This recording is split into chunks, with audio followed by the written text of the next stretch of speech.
Il faut vivre avec Mashiach. Donc dans la paracha de Mishpatim, on peut retrouver plusieurs sujets qui sont liés avec la venue de Mashiach. Le premier sujet, c'est qu'à la fin de parachat Yitro, la paracha précédente, on nous parle du Mizbeach, de l'autel sur lequel on a mis les sacrifices.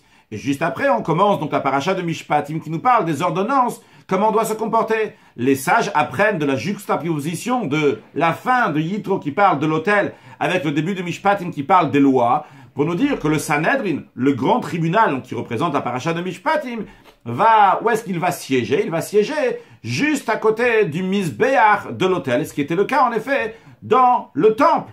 Eh bien, lorsqu'on voit ça, c'est lié avec ce que le prophète dit, Shiva Shoftair Kiva Rishona, que les prophètes vont revenir comme c'était à l'époque, qu'il va y avoir à nouveau le Sanhedrin, et que le Sanhedrin, le grand tribunal, va siéger à côté du troisième temple. Ça, c'est un point. De même, dans la suite de la paracha, Dieu dit à Moshe Rabbeinu, j'envoie un ange qui va vous guider en Eretz Israël. Et il y a écrit la Makom Asher Achinot, il y a l'endroit que je vous ai préparé. Et les sages disent, qu'est-ce que ça veut dire l'endroit que je vous ai préparé? C'est-à-dire que Dieu a déjà préparé là-haut le temple, et le temple qui est là-haut, il correspond avec le temple qui est en bas, qui fait référence aussi au troisième temple.